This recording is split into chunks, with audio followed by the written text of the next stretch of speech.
طلبہ اور طالبات، میں بحیثیت سیکریٹری اس پروگرام میں آپ سب لوگوں کا استقبال کرتا ہوں۔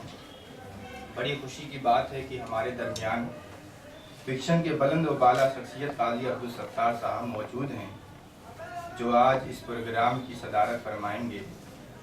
پروگرام میں عبد الرحمن اے بی فردوسی فرقان سنبھلی اپنا افسانہ، شہزاد انجم اپنی نظم، محمد اسلم اور زبیر احمد صدیقی انشائیہ اور علیم ہاشمی مضمون راجندر یادو کی ادبی خدمات پیش کریں گے۔ حسب روایت اس پروگرام کا آغاز تلاوت کلام پاک سے ہونا ہے، اس لیے ساتھی عقیل احمد کو، ساتھی عبد الرازق کو میں دعوت دوں گا کہ وہ آئیں اور تلاوت کلام پاک سے آغاز کریں۔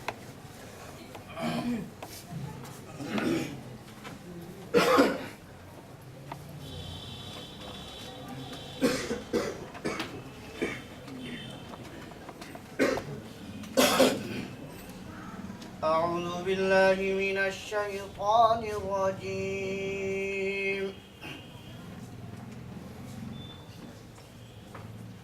بسم الله الرحمن الرحيم.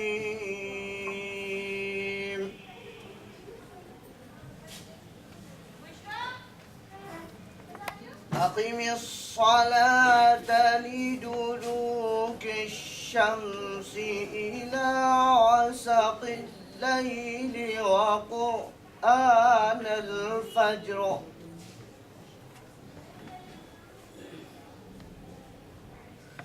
إن قرآن الفجر كان مشهودا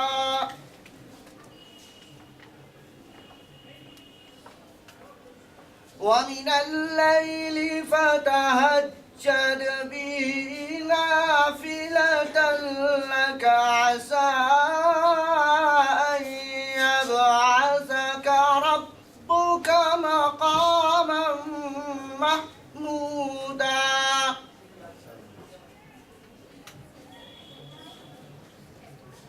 وقل رب أدخلني مدخل صدق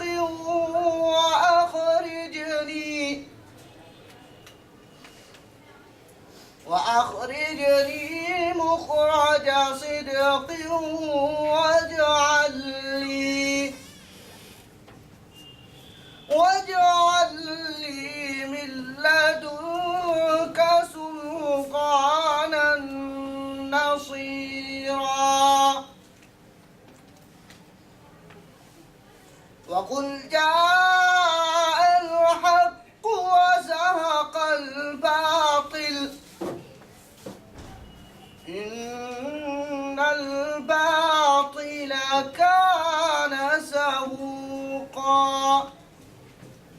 صدق الله